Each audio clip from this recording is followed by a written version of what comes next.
자, 14번 문제 한번 풀어보도록 합시다. 이 문제를 풀 때 가장 눈에 띄는 조건은 요거죠. R1 대 R2가 1대2라고 하는 겁니다. 뭐 1대2 정도니까 그냥 R1을, R2를 2 곱하기 R1 정도로 생각하면 더 좋을 수도 있죠. R 사이에 관계가 있어요. 이게 왜 중요한 거냐면 또 R 사이에 관계가 있을 때는 사인 법칙이죠. 사인 법칙. 서로 다른 삼각형에서도 사인 법칙을 쓸 수 있어요. 서로 다른 삼각형에서도 사인 법칙을 쓸 수 있어. 그게 무슨 얘기냐? 어떤 삼각형이 이렇게 있고 여기가 세타야. 그 다음에 이 길이가 3이야. 근데 또 다른 삼각형이 이렇게 있는데 여기도 세타야. 요 길이를 구하세요 라고 되어 있을 때 실제적으로 못 구하죠. 이게 무슨 관계인 줄 알고. 근데 이거의 외접원이 R이고 외접원의 반지름이 이거의 외접원의 반지름이 소문자리라고 할까요? 아니다. 외접원은 대문자로 더 많이 쓰니까 외접원의 반지름의 길이가 이거는 R이고 이거는 예를 들어서 외접원의 반지름의 길이가 지금처럼 2R이다 라고 하면 어떤 현상이 벌어지느냐면 왼쪽에서 사인 법칙을 쓰면 사인 세타 분의 3이 되는 거죠. 그게 2R이 되는 거죠. 오른쪽에서 요 세타와 여기를 X라고 한 다음에 사인 법칙을 쓰면 사인 세타 분의 X는 2 곱하기 여기서는 외접원의 반지름이 2R이라고 했으니까 2 곱하기 2R이 되는 겁니다. 무슨 얘기인지 이해되시겠죠? 2R 요 부분을 여기다가 대입을 해줄 수 있다고요. 그래서 사인 세타분의 X는 2 곱하기 사인 세타분의 3 이런 식이 되는 거죠. X를 구할 수 있습니다. 왼쪽과 오른쪽의 사인 법칙을 연결시켜 줄 수 있어요. 이렇게 R 사이에 관계가 나와 있으면. 꼭 이렇게 비례식이 아니더라도 뭐 2배나 3배 같은 배의 관계가 아니더라도 뭐 더해서 얼마가 된다든지 빼서 얼마가 된다든지 이런 조건이 있을 때 R끼리 연결을 시켜줄 수 있다는 거죠. 따로따로 사인 법칙을 사용하는 거긴 하지만 같은 문자가 이렇게 포함되어 있다 보니까 연결을 시켜줄 수 있다고요. 그래서 이 반지름 사이에 관계가 주어져 있는 거 요거 잘 기억하셔야 되고요. 사인 법칙을 연결시켜서 하나의 식으로 만들어줄 수 있다는 것. 그 다음에 이거는 중학교 3학년 과정에서 보통 배우는 건데 원이 이렇게 있습니다. 안에 사각형이 이렇게 내접하고 있어요. 원에 사각형이 내접하고 있습니다. 그러면 요 각과 요 각, 요걸 보통 이제 대각이라고 부르죠. 여기를 알파, 여기를 베타라고 하면 이 알파 플러스 베타는 파이가 되게 돼 있어요. 파이.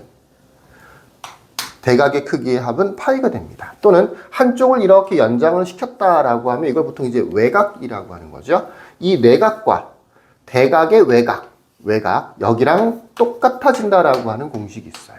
더하면 180도가 된다. 또는 여기와 여기가 같아진다라고 하는 공식을 가지고 있는데 이 공식 잘 기억해 두셔야 돼요. 요것도 역시 삼각함수 파트에서는 굉장히 많이 출제가 됩니다.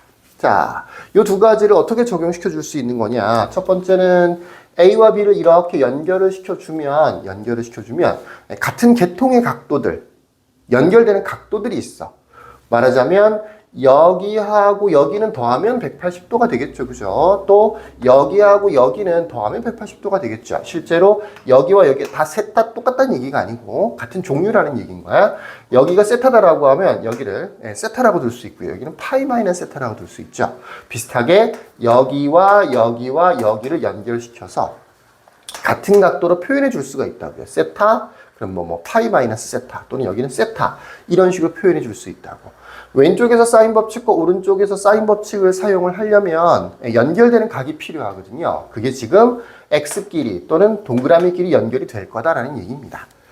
숫자, 길이를 잘 보시면 문제에서 주어져 있는 수치들 AC의 길이가 3이라든지 AD는 5, DE가 4라는 거를 여기다 표시를 해줬는데 요렇게 연결을 시키면 사인 법칙을 양쪽에서 한 번씩 번갈아 사용해 줄 수 있어요. A와 E를 이렇게 연결시켜 주는 거죠. A와 E를. 그러면 조금 전에 봤던 그림과 비슷한 상황이 벌어지는데 여기에 대해서 3이 주어져 있으니까 여기에 대해서 요 길이를 구할 수가 있는 거죠. A, E의 길이를 구할 수가 있다고. 아까처럼 생각해보면 여기랑 각이 아예 똑같거든요. 여기를 세타라고 하면 여기도 세타가 되는 거고 여기는 파이 마이너스 세타가 되는 거겠죠. 세타와 3이기 때문에 여기도 세타와 어떻게 되는 거죠? 길이 관계는 2배의 관계가 있어요. 그래서 사인 법칙을 연결시켜보면 이 길이가 6이 됩니다.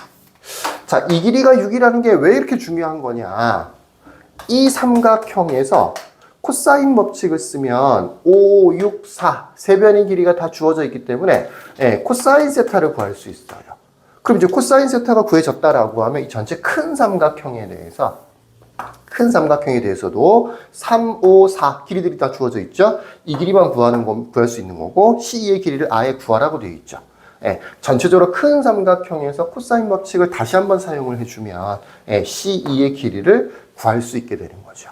뭐 계산 순서상으로는 첫 번째로 사인 법칙을 통해서 A2의 길이를 구하는 거고요. 그 길이를 통해서 코사인 세타의 값을 구하는 거고요.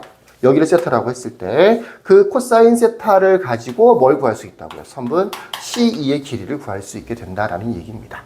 첫 번째는 이렇게 반지름 사이에 비례관계, 비관계가 주어져 있을 때, 꼭 비가 아니더라도 반지름 사이의 관계식이 주어져 있을 때는 왼쪽 원과 오른쪽 원에서 또는 왼쪽 삼각형과 오른쪽 삼각형에서 사인 법칙을 연결해서 사용할 수 있다. 요거 팁으로 알아두시고요. 연결을 그냥 막 시키는 건 아니죠. 그래서 각도 구성이 비슷한 것들, 뭐 실제로 세타나 파이 마이너스 세타나 이런 것들은 어차피 사인 값이 똑같기 때문에 여기 세 개가 연결된다라고 봐야 돼요. 또 여기 세 개가 이 각을 얘기하는 거예요. 연결된다고 봐야 돼요. 그래서 이 동그라미에 대해서는 사실은 사인 법칙을 쓸 만한 여지가 별로 없어요. 이 세타에 대해서는 이 길이가 주어져 있지 않기 때문에, 근데 요 x에 대해서는 요 길이가 주어져 있기 때문에 요 x에 대해서 이 길이를 찾아낼 수가 있게 되는 거죠. 자, 요런 식입니다. 계산은 천천히 한번 해보시면 좋겠네요. 여기까지. 끝.